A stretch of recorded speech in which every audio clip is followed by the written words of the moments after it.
I see her boots at the corner cafe with a notebook and a grin. She's chasing skies I've never This is napakagwapong ama. Yan, ang pogi ng aking ama. but something. Yan po siya.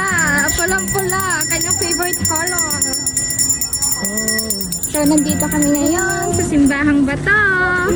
Welcome po sa Lauren, Batangas. Ito po ang Simbahang Bato. Come on, guys.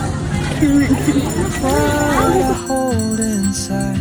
If I don't ask your name today, I may never get the chance. Napakagandang bae. Napakagandang anak ko. Napakaganda kong anak. Yan po, anak ko yan. Maganda yan. Magandang anak ko yan. Tari po, ang toilet din eh. Toilet. Yan, Simbahang Bato, mga kaibigan. She hums a tune I've never heard in languages I can't speak.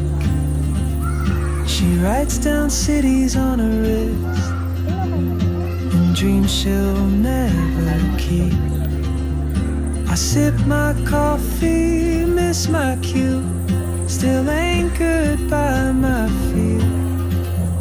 But time rolls on like open roads, and soon she won't be here. Aking tita napakaganda. Yeah.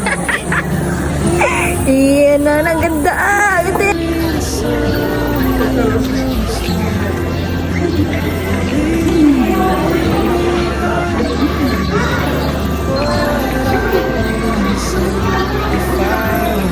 Gusto pala yun.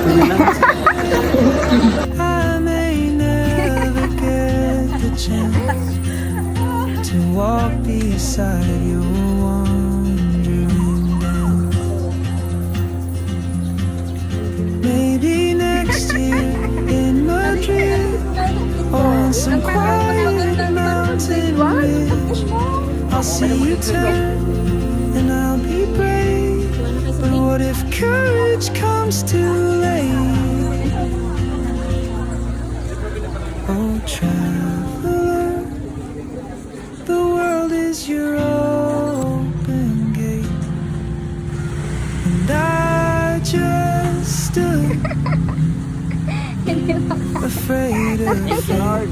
If I Ang bait po ng aking anak. Maganda pa. Ayun ang gusto ko. Talagang hindi. Talagang ng totoo. Wala po kaya bang yabang sa katawan ng aking anak. Walang mana sa pinagbalahan.